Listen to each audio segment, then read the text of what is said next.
El Mesías. He aquí el Cordero de Dios. A medida que Jesús asciende a los cielos, le deja a los apóstoles la promesa de que regresará en toda su gloria. La promesa del retorno triunfal de Jesús se escuchó en el mundo cristiano e inspiró al salmista a declarar: Escógeme, Señor y amigo, revélame, Hijo del más amado, el tiempo de tu regreso, cuando finalmente llegarás. Aun cuando algunos cuestionan la realidad de una segunda venida literal, los mormones encuentran en las revelaciones antiguas y modernas la confirmación del glorioso regreso de Jesucristo y el establecimiento de su reino en la tierra así como en el cielo. He aquí, el esposo viene, la segunda venida y el juicio final. El Monte de los Olivos.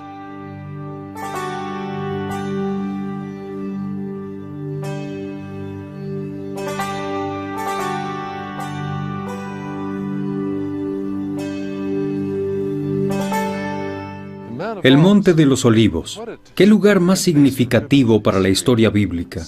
Muchos acontecimientos importantes ocurrieron aquí. Ubicado en la parte este de Jerusalén, este lugar ha sido escenario de una serie de acontecimientos históricos. A este monte el rey David huyó de su hijo Absalón. Sí, y desde aquí, el profeta Zacarías proclamó al Mesías. Y el Nuevo Testamento nos dice que este monte se convirtió en un refugio y un lugar de instrucción para Jesús y sus discípulos. Aquí también Jesús enseñó la parábola de las 10 vírgenes, y cerca de aquí contempló toda la ciudad y lloró. Y en esta triste noche después de la última cena, Lucas registra que Jesús salió como solía hacerlo y vino al monte de los Olivos con sus discípulos. Parece lógico que el Jesús resucitado, después de pasar 40 días enseñándole a sus discípulos, asciende a su Padre desde aquí. La ascensión del Señor Jesucristo desde esta colina es el cumplimiento de toda la historia sagrada y secular que sucedió aquí.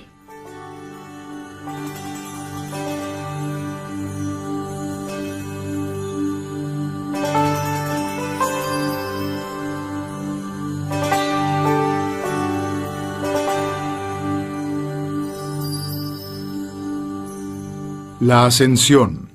Al final de su ministerio de 40 días, Jesús llevó a sus discípulos al Monte de los Olivos en las afueras de Jerusalén. Y allí les habló por última vez y los preparó para lo que tendrían que afrontar, de lo cual ellos no tenían ni la más remota idea. Una de las preguntas que ellos en ese momento tenían era: ¿iba Jesús a restaurar el reino de Israel en ese momento? Pensaban tal vez que este era el cumplimiento de la segunda venida. Él había muerto y había resucitado y ya estaba de regreso. Tal vez era todo. Por fin el reino le iba a ser restaurado a Israel. Los apóstoles creían que con la resurrección de Jesús, la venida del reino era inminente. Básicamente había 3 señales que los judíos buscaban. La resurrección de los muertos, que claramente había pasado con Jesús y otros, era una de ellas. La segunda señal era la llegada del Mesías. La tercera era el regreso del Espíritu. Según el libro de los Hechos, esto aún no había sucedido, pero son claras las 3 señales de la llegada de la nueva era. De manera que era normal para los judíos el hecho de preguntarse acerca de la proximidad de esa nueva era por venir. Sin embargo, esa nueva era demoraría mucho más de lo que ellos se hubieran podido imaginar. Jesús les dijo que tenían mucho por hacer y que estarían dotados de poder, que recibirían el Espíritu Santo y que predicarían el Evangelio, no solo en Jerusalén y Judea, sino en Samaria, y hasta los últimos confines de la tierra. Tenían mucho que hacer y durante 40 días de entrenamiento los había preparado. En ese momento los deja, pienso que de manera inesperada, y Él simplemente asciende al cielo. Y luego, mientras están de pie allí, 2 hombres aparecen y dicen: ¿por qué estáis mirando al cielo? Este mismo Jesús, que entre vosotros ha ascendido al cielo, así vendrá como le habéis visto ir. Esta aclaración, que tuvo que provenir de mensajeros angelicales, durante los últimos 2000 años ha creado una expectativa que ha impregnado a la Iglesia y a la comunidad cristiana, y ha creado una variedad de preguntas acerca de lo que significa el regreso de Jesús.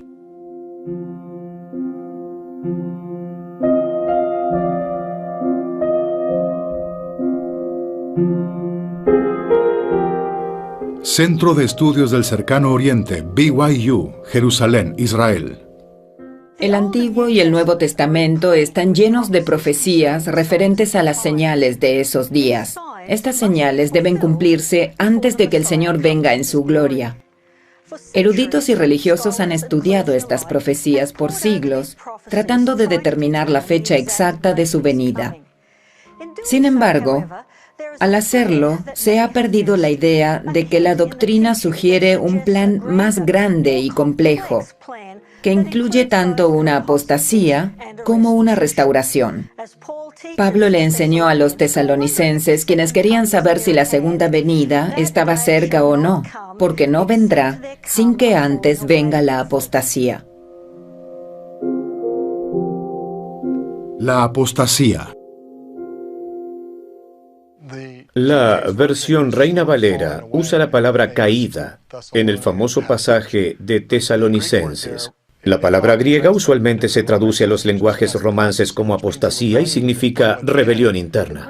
El término griego que traducimos como apostasía viene de la palabra apostasía o apostasis, y es una palabra muy interesante. Stasis, su raíz, se utiliza en la historiografía clásica griega para referirse con frecuencia a la guerra civil, y casi siempre describe controversias, rebelión y conflicto. Generalmente se usa para describir un conflicto dentro de una ciudad o un estado griego, o dentro de un grupo específico.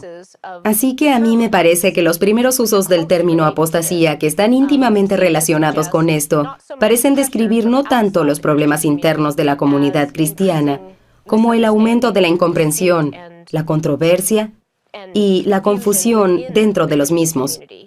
Isaías advierte que la gente se acerca a Dios con sus labios, pero sus corazones están lejos de Él. Amós habla sobre el hambre de la palabra de Dios y que la gente carecerá de este alimento espiritual tan necesario. Jesús vino y siguió enseñando las mismas ideas, y por eso pensamos que se sabía que los primeros cristianos tendrían problemas entre ellos. La apostasía ocurre en dos niveles. Primero, el Evangelio se esparció muy rápido y sin maneras apropiadas de comunicar y sin la capacidad de los apóstoles para reunirse a menudo para resolver los problemas que afectaban a la iglesia. Ellos no tuvieron la oportunidad de reunirse con frecuencia para resolver asuntos importantes. Así que la apostasía es una consecuencia natural del rápido crecimiento de una iglesia que no tiene medios de comunicación efectivos. La segunda es el hecho de que Jesús y los apóstoles profetizaron que dentro del rebaño de Dios habría aquellos que buscarían la preeminencia, autoridad y poder. Y parece que a esas personas no les importaba la autoridad y desafiaron a los apóstoles y a aquellos que tenían la autoridad y empezaron a enseñar doctrinas diferentes a las de los 12. Este problema se ve claramente en los escritos de Juan. En su segunda epístola, Juan habla de la falsa creencia que tenían algunos de los primeros cristianos de que Jesús no vino en la carne, que solo se veía o parecía que estaba en la carne. Una enseñanza a la cual a veces nos referimos como docetismo, y dice que los que creen en esto son engañadores y anticristos. Y en la tercera epístola de Juan, también habla acerca de la autoridad, y que algunos individuos dentro de la congregación están usurpando la verdadera autoridad sin reconocer la verdadera autoridad. Hay una referencia muy interesante en una de las cartas de Juan, en la que él se dirige a los cristianos y dice que ellos no estaban dispuestos a recibirlo. En ese momento Juan era con toda certeza el apóstol mayor. Esto sin duda se ajusta a la definición de apostasía. Pero esto no es algo casual, sino un acto abierto de rebelión, y es probable que empezara como un conflicto interno. He contado 24 ocasiones en las cartas de Pablo y algunas otras que se mencionan que los apóstoles acusaron a las ramas de la iglesia por cometer errores graves. Solamente una vez, estas cartas del Nuevo Testamento mencionan que la rama de los miembros acusados se arrepintió en un determinado momento.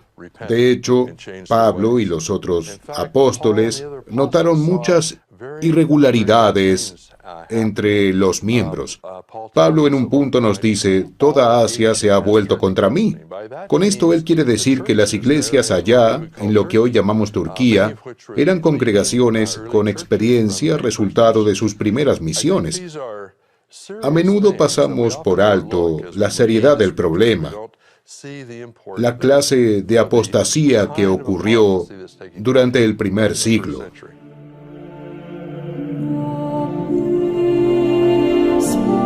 Centro de Estudios del Cercano Oriente, BYU. Un historiador cristiano del segundo siglo, llamado Hegesippus, parece describir el desarrollo de la apostasía cuando escribe sobre la iglesia en Jerusalén. Acostumbraban a llamarla virgen porque aún no había sido corrompida por enseñanzas vanas. Pero Tebutis, por no haber sido nombrado obispo de Jerusalén, empezó secretamente a corromperla. De esto surgieron falsos cristos, falsos profetas, falsos apóstoles, que dividieron la unidad de la iglesia al hablar palabras injuriosas en contra de Dios y en contra de Cristo. Tal como Hegesippus y otros parecían entender, el crepúsculo había pasado y la noche oscura de la apostasía estaba sobre ellos.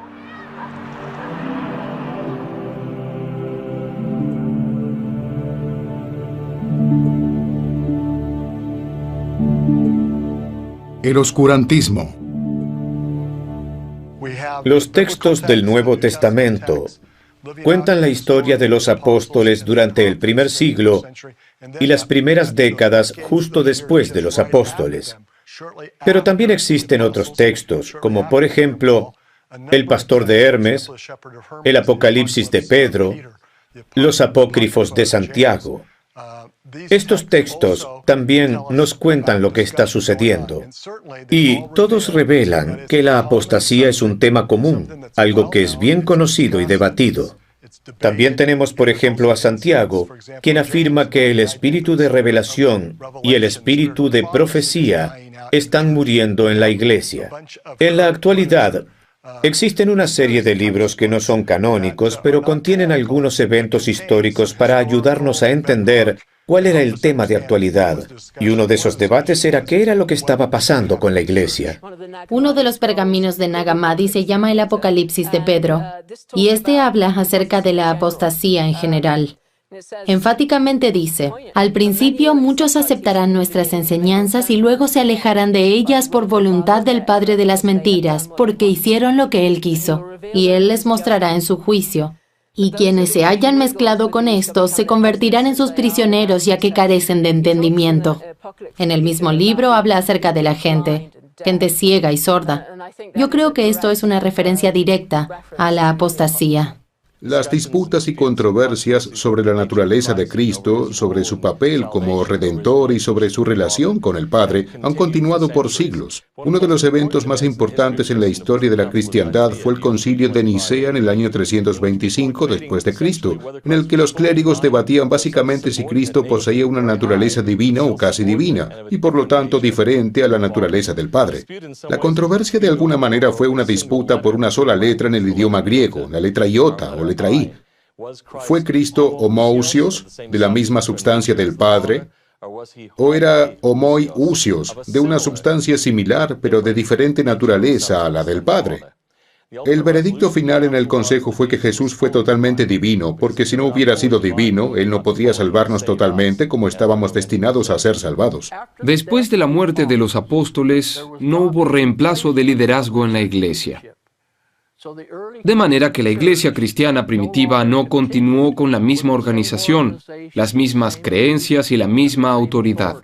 A pesar de que la iglesia no estaba sobre la tierra, la gente fue bendecida con la luz de Cristo y fueron bendecidos con las Escrituras. Así que Él les dejó las guías que les permitirían, si ellos las aplicaban, heredar el reino que ellos deseaban. Hubo muchas almas valientes, muchos hombres y mujeres que reconocieron que la cristiandad iba por un trayecto equivocado, por un camino errado. Los esfuerzos de estos primeros reformistas, aquellos que dieron todo de sí para reformar la iglesia, para poner las escrituras en manos de gente común, para asegurarse que todos entendieran lo que Jesús estaba tratando de enseñar y las ordenanzas que él estaba tratando de establecer. Nada de esto fue en vano. Por ejemplo, Martín Lutero presentó y honró los esfuerzos de John Wycliffe. Ellos fueron almas valientes que hicieron lo que se conoce como la Reforma Protestante. Uno de estos grandes hombres fue William Tyndale, podemos decir un genio, un hombre que, en mi opinión, estuvo bajo la influencia del Espíritu. Tomó los manuscritos griegos originales del Nuevo Testamento y los manuscritos hebreos del Antiguo Testamento para traducirlos, lo que eventualmente se desarrolló en lo que conocemos como la versión en inglés de Tyndale. Por estos esfuerzos fue quemado en la hoguera. Él dio su vida para que nosotros pudiéramos tener esta Biblia.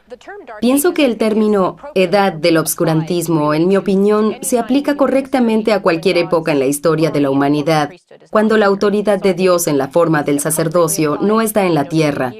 Así que pienso que en este sentido está apropiadamente aplicado a los años que tradicionalmente conocemos como la Edad Media.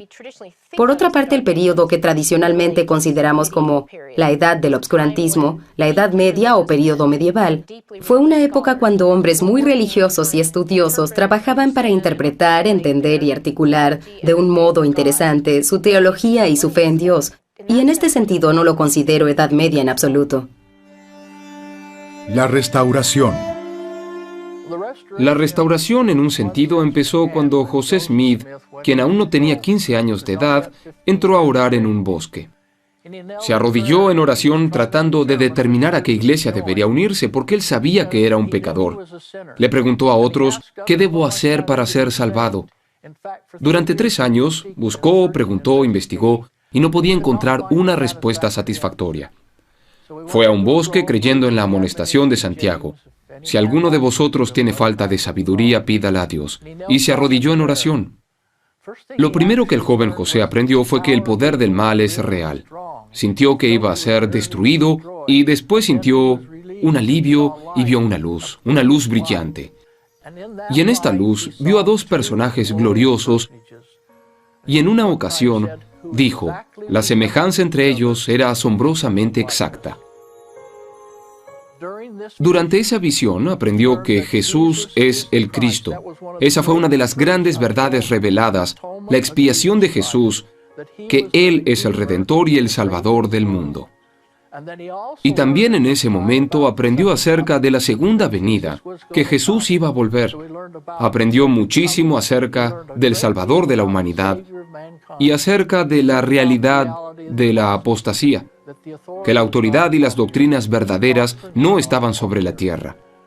De modo que su visión fue algo extraordinaria, la cual introdujo a José Smith al Evangelio de Jesucristo.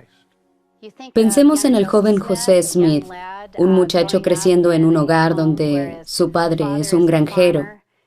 Vivía en el oeste de Nueva York, en un lugar llamado Palmyra, en el área de Manchester. El solo hecho de indicar que el padre y su hijo se le habían aparecido fue algo extraordinario. No creo que cuando José salió del bosque hubiera comprendido que la restauración era un proceso y que este era el primer paso. Hay varias profecías en el Antiguo Testamento que hablan de hablar desde el polvo, cosas saliendo del polvo. Y ciertamente queda claro que esto hace referencia a la venida del Libro de Mormón, precediendo la segunda venida de Cristo. Escucharé lo que hable el Dios Jehová, porque hablará paz a su pueblo y a sus santos, para que no se conviertan a la locura. La verdad brotará de la tierra, la justicia mirará desde los cielos. Una gran descripción, una revelación saliendo de la tierra, así como también saliendo desde lo alto. nos damos cuenta de que el Libro de Mormón es una de las señales de los tiempos. Su salida a la luz anuncia el comienzo de los últimos días y la restauración del Evangelio de Jesús. Obviamente de esto se había hablado, la llegada del Libro de Mormón, en varias profecías del Antiguo Testamento. El versículo 4 dice: «Entonces serás humillada, hablarás desde la tierra, y tu habla saldrá del polvo. Y será tu voz de la tierra como la de uno que evoca a los espíritus, y tu habla susurrará desde el polvo». Aquí el hebreo también tiene otro significado y pienso que es bastante importante. Cuando miramos en el Antiguo Testamento a la palabra hebrea ov, detrás de este espíritu familiar, está hablando acerca de un espíritu que habla desde los muertos. Ciertamente el Libro de Mormón tiene un espíritu familiar. Cuando se lee por primera vez, es familiar. Es algo que uno reconoce. Y creo que esto es cierto, tanto con nuestra Biblia como el Libro de Mormón. Se trata de los antiguos profetas que murieron desde hace mucho tiempo y son los que nos hablan desde el polvo de la tierra.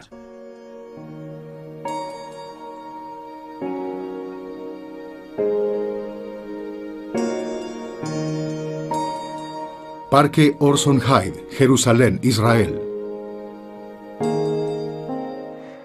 La importancia de las últimas palabras que Jesús habla aquí en el Monte de los Olivos a sus discípulos antes de ascender al cielo es que profetizan sobre la señal que se llevará a cabo antes de que venga en su gran gloria.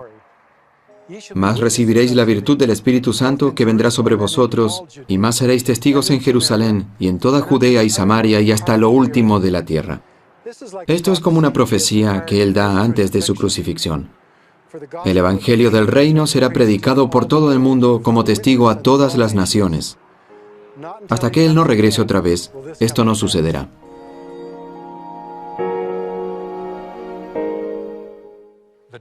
El recogimiento de Israel.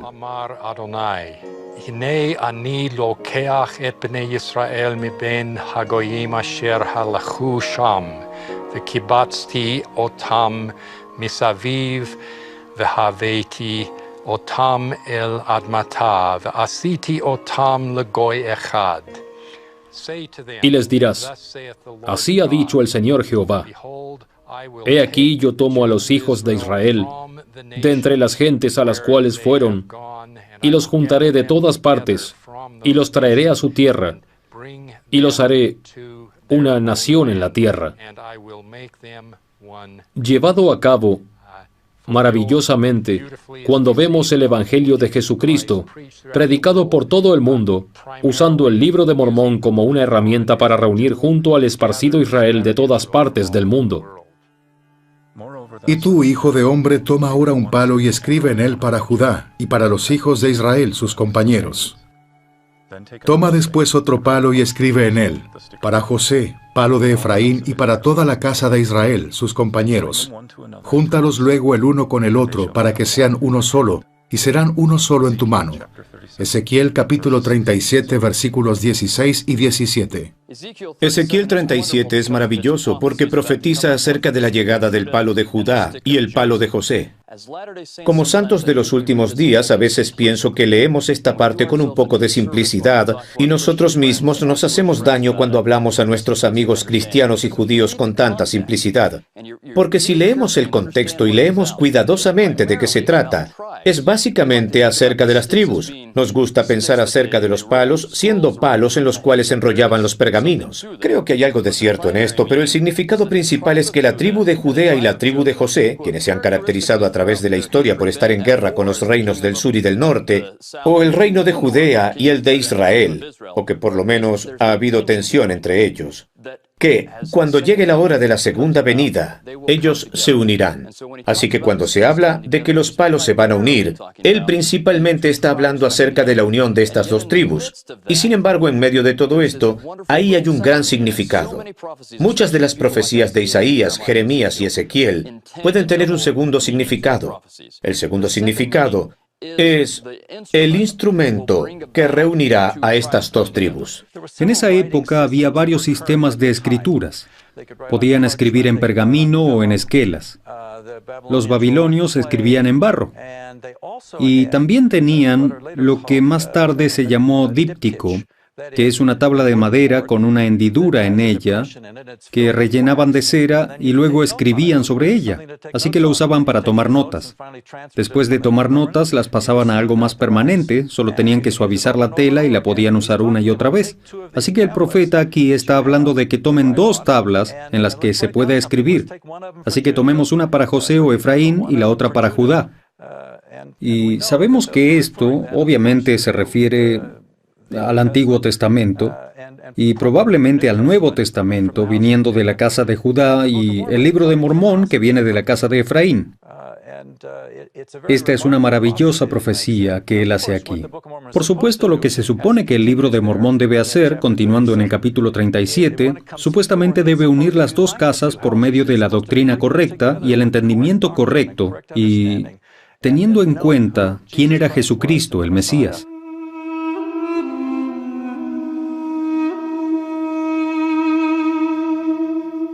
Banias, Cesarea Philippi.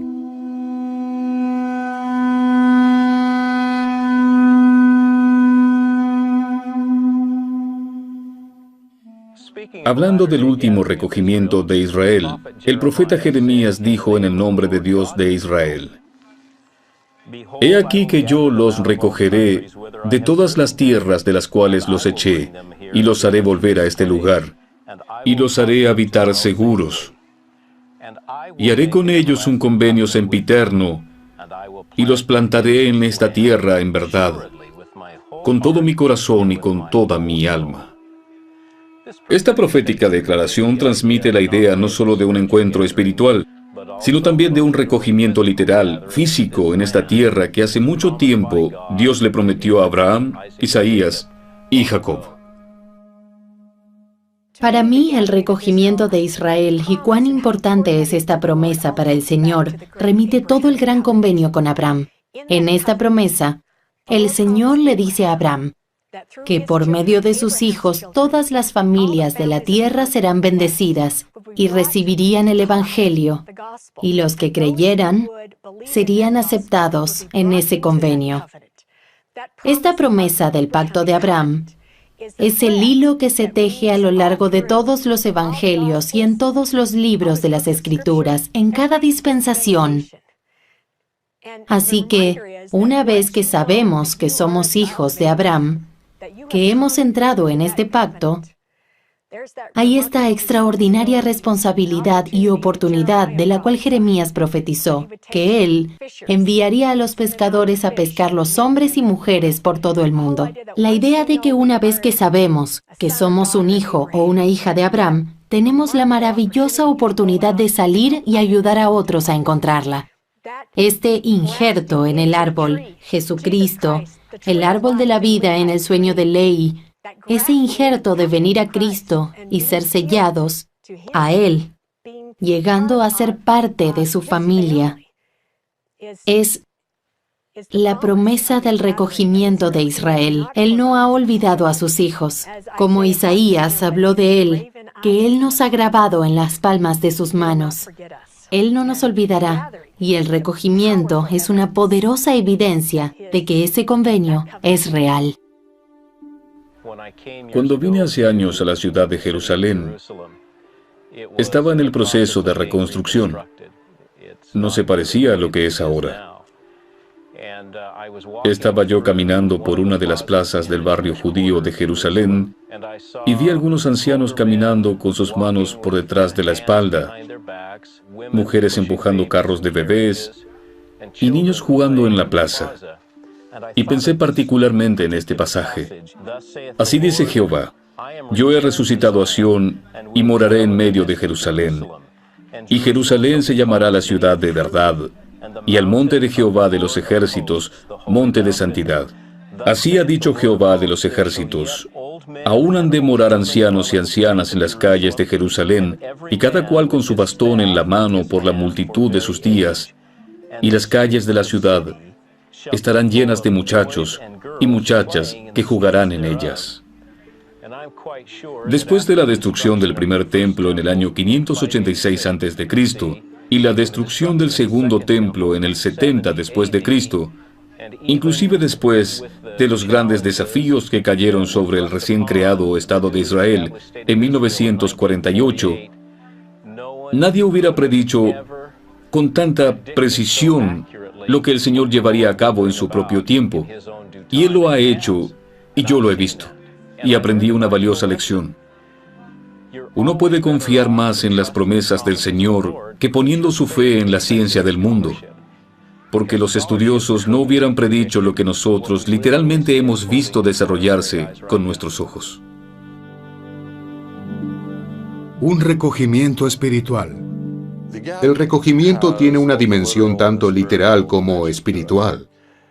Y ciertamente los judíos lo ven como casi siempre lo han hecho, enfocados en el recogimiento literal de aquellos que son de la casa de Israel. Es por esto que, debido a este entendimiento literal, la gente, a través de la historia, en todo el mundo se ha familiarizado con la idea de que Dios puede tener pactos con la gente en la tierra, los cuales Él cumplirá.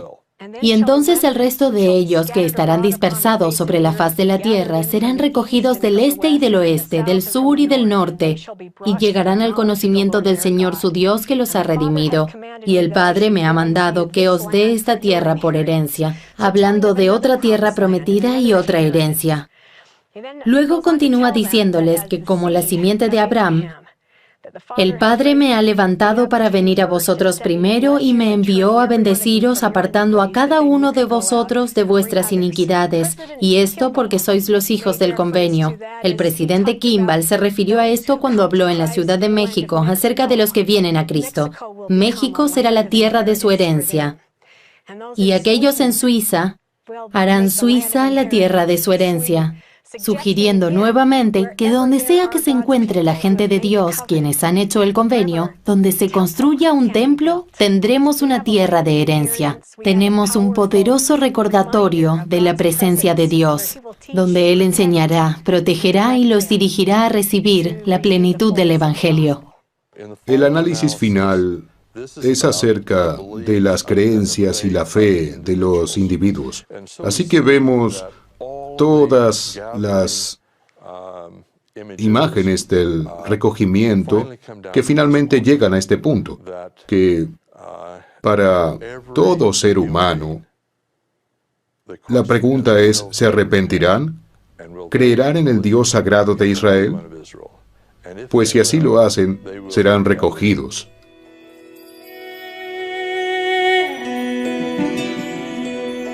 Jardín Arqueológico Davidson, Jerusalén, Israel.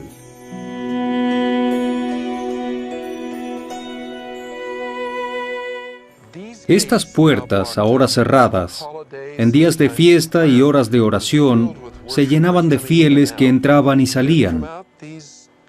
Ellos salían por estas puertas, se paraban en estos escalones, que son originales, y pasaban de largo junto al ciego de nacimiento, porque fue aquí donde Jesús lo encontró y lo curó.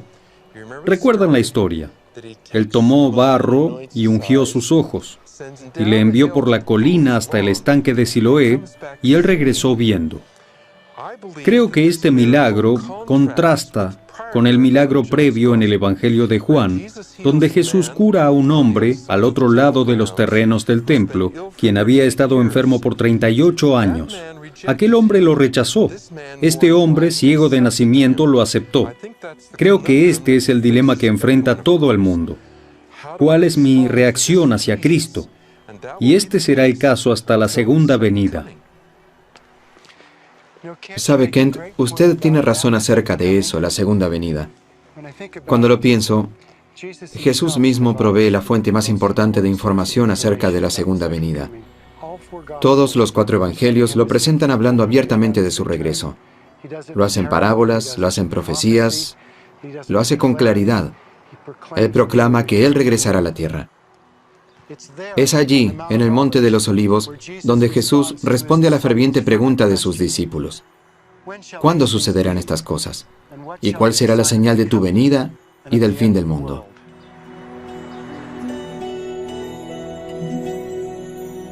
Mateo 24.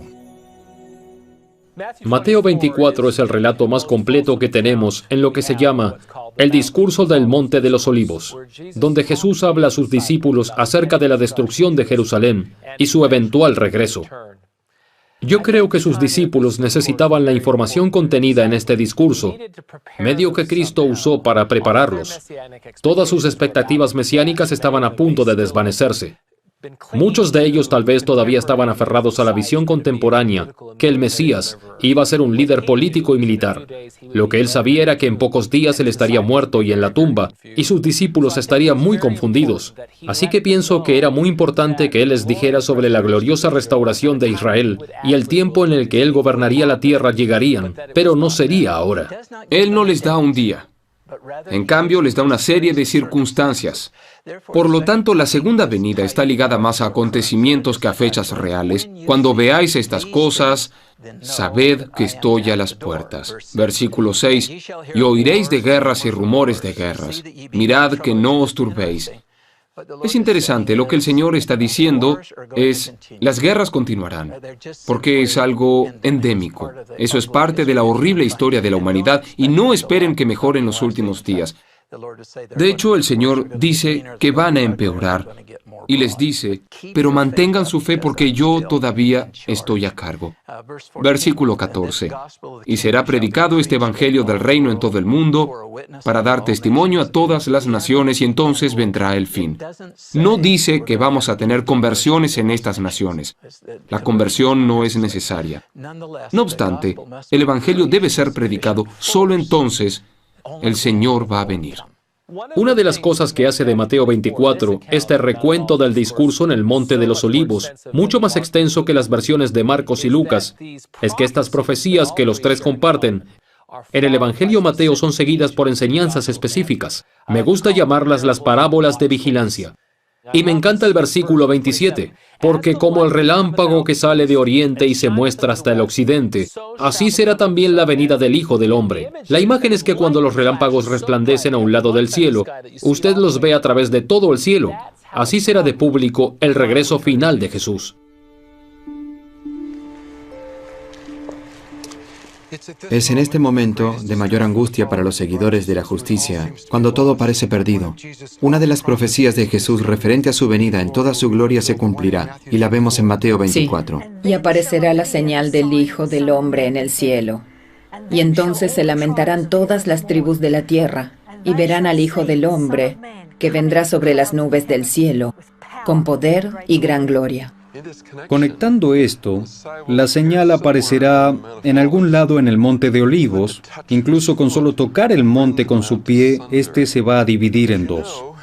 Como ustedes saben, Jesús primero nace en Belén en la oscuridad. En esta ocasión todo el mundo lo reconocerá. Como Juan nos recuerda, todo ojo lo verá. Ningún hombre sabe el día o la hora. Y aunque Pablo no sabe el día o la hora de la segunda venida, les dice a los tesalonicenses, vosotros no sois hijos de la oscuridad, mas sois hijos de la luz y por lo tanto estad preparados para el día, para que no os sorprenda como ladrón en la noche. Y más tarde el Señor retoma esto en la sección 106 de Doctrina y Convenios, donde les dice a los santos de los últimos días, seáis hijos de luz, y yo les prometo que ese día no los sorprenderá como ladrón en la noche. Amos 3:7. Porque no hará nada Jehová el Señor sin que revele su secreto a sus siervos los profetas. Y siendo este el caso, podemos estar seguros de que los santos no serán tomados por sorpresa. El Señor le va a decir a su profeta, el Señor le va a decir a sus feligreses. Es evidente por medio de estas parábolas que lo que el Señor quiere enfatizar es que cuando sepamos el día y la hora, va a ser tarde para prepararnos. La parábola de las 10 vírgenes, el llamado, el novio está en camino. ¿Y qué pasa? ¿Tenemos nuestras lámparas llenas de aceite o no? Y si nuestras lámparas no están llenas, no vamos a estar preparados para ese día.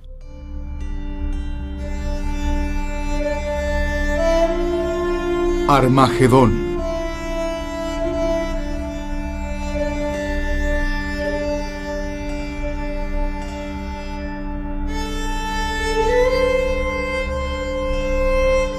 Tel Megiddo, Israel.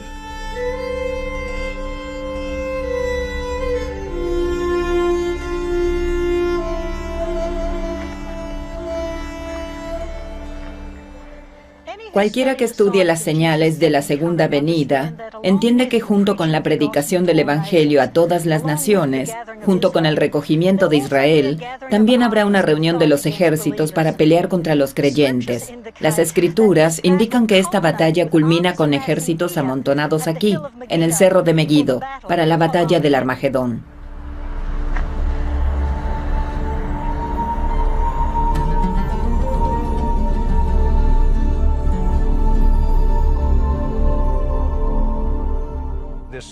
Esta batalla final parece ser una batalla mundial entre el bien y el mal. Es una batalla religiosa, pero no va a ser religiosa o entre varias sectas religiosas o cosas por el estilo. Va a ser más como la batalla final de aquellos que visualizaron en Qumran las fuerzas de Dios y las fuerzas del mal, donde Dios vence. En Zacarías hay un ataque cuádruple a los hijos de Israel. Está la captura, el saqueo, el rapto de las mujeres y el exilio de la mitad de los que sobrevivan toda la destrucción.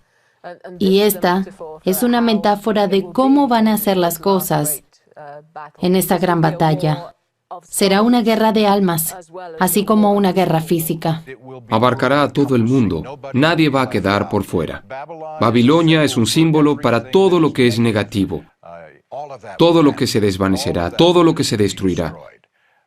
Pero será una terrible última batalla que incluirá miembros de la Iglesia de Jesucristo de los Santos de los últimos días.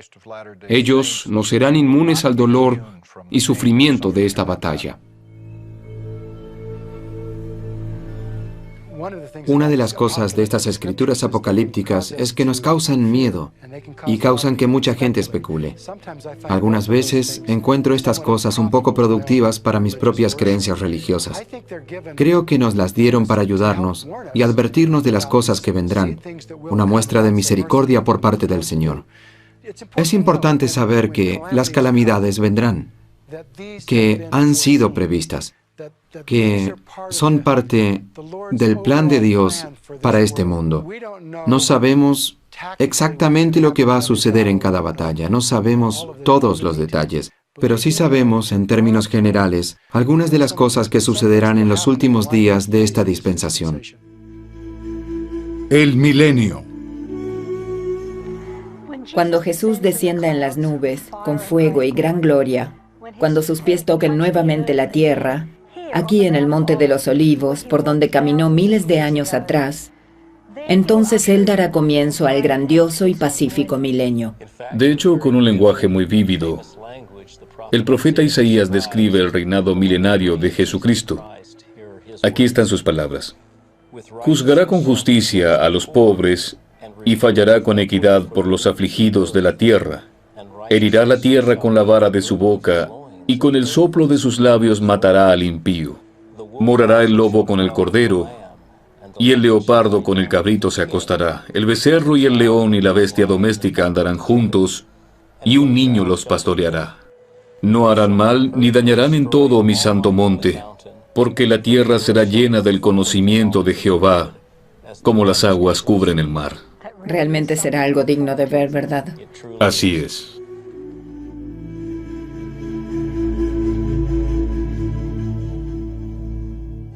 Jesús viniendo en medio de las nubes, la segunda venida del Salvador, será un evento mundial largamente esperado por los cristianos desde la muerte de Jesús.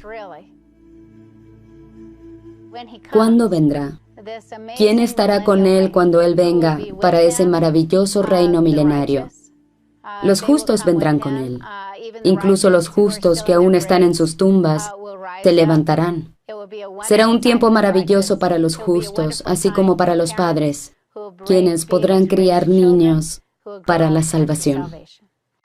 Hay una especie de simetría en cómo el Señor diseña la historia.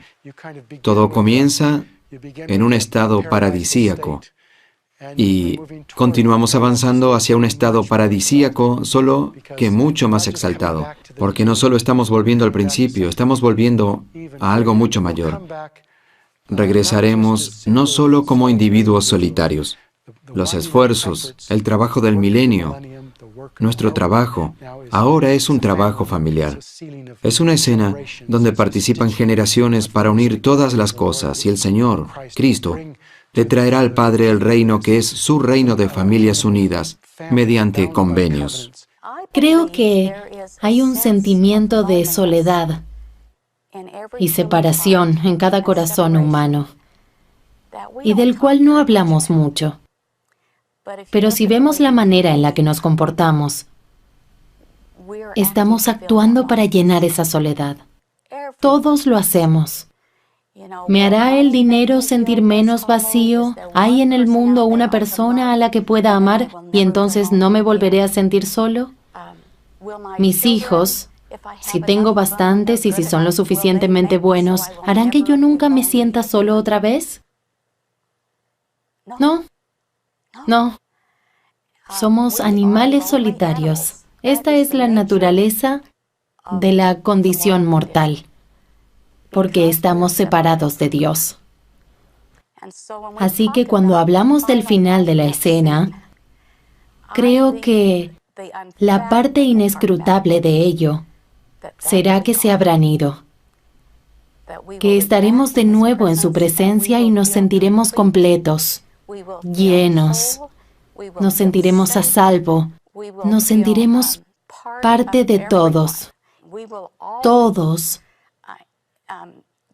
seremos lavados en este amor celestial de Dios y del Salvador. De esto se trata, de traer a toda la familia humana a este círculo. Creo que cuando usamos la palabra rodeados por sus brazos, somos todos nosotros juntos, toda la familia humana, que confiese su nombre y participe de esto, será reunida en el amor, de una manera en la que ahora solo podemos imaginar.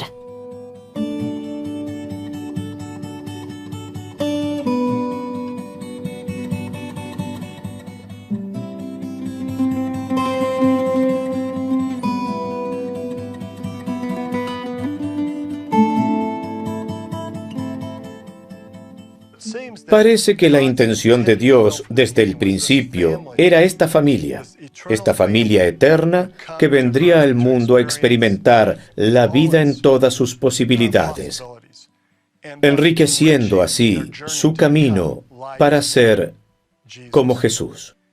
Y Jesús, como el primogénito, el Hijo por excelencia de Dios, escogió llevar a cabo la voluntad de Dios, sabiendo que al cumplir la voluntad de Dios, Él estaba logrando la inmortalidad y vida eterna de los seres humanos, tanto hombres como mujeres, todos los que nacieron, los que viven ahora y los que están por nacer. Y así como el Dios del Antiguo Testamento anunció su ley, su convenio, Él le prometió a Israel su redención. Ahora el último cumplimiento de esa promesa fue en su propio nacimiento, cuando Él vino como el Hijo de Dios, el único de Dios, el amado Hijo, y es a través de Él, a través de Jesús de Nazaret, que el verdadero amor de Dios se manifiesta.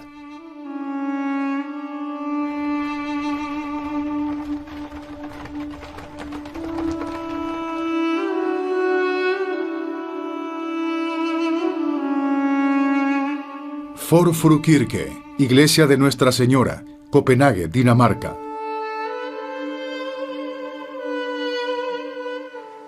Las pisadas de un hombre en el meridiano de los tiempos, aún Jesús de Nazaret, eran en realidad la continuación de los pasos dados en la infancia del universo. Antes de que se estableciera la fundación de esta, la familia de Dios puso su fe en el primogénito del Padre, como la figura central de un plan diseñado para exaltar a los hijos de Dios.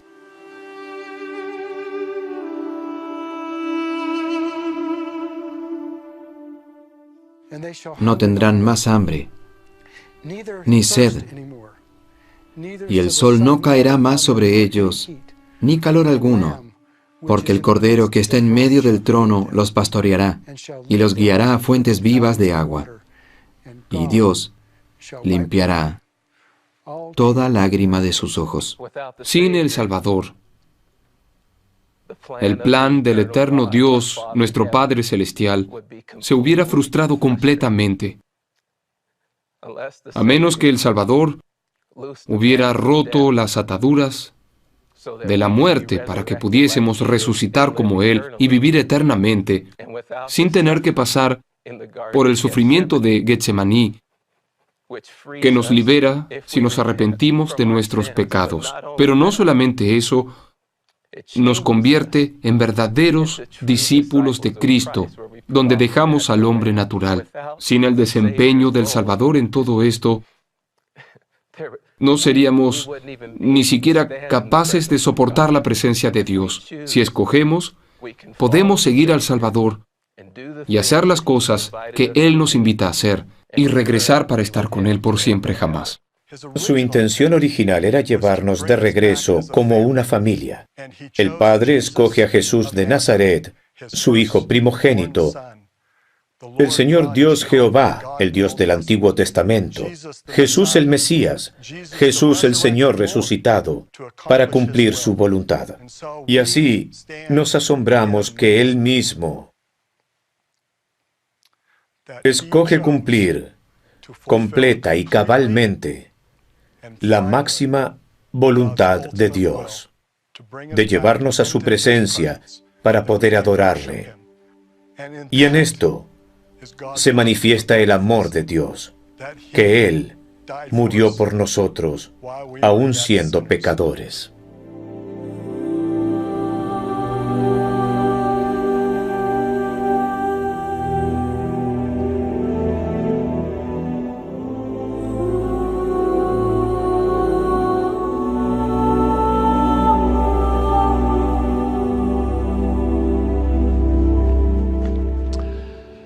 Noten que Jehová en el Antiguo Testamento, Jesús en el Nuevo, el Hijo primogénito se convierte en el primer fruto de la resurrección.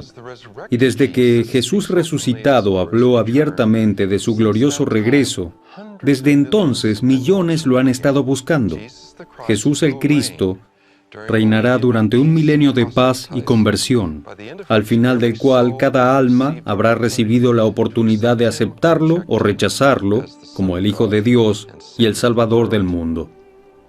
Será aquí cuando Satanás y sus seguidores serán arrojados a las tinieblas y la tierra recibirá su gloria celestial. Aquí será cuando las palabras de Jesús en su oración en Galilea finalmente se cumplirán. Venga tu reino, hágase tu voluntad, así en la tierra como en el cielo.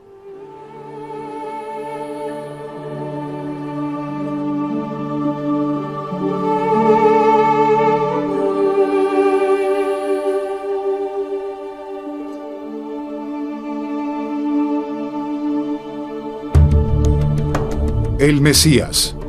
He aquí el Cordero de Dios.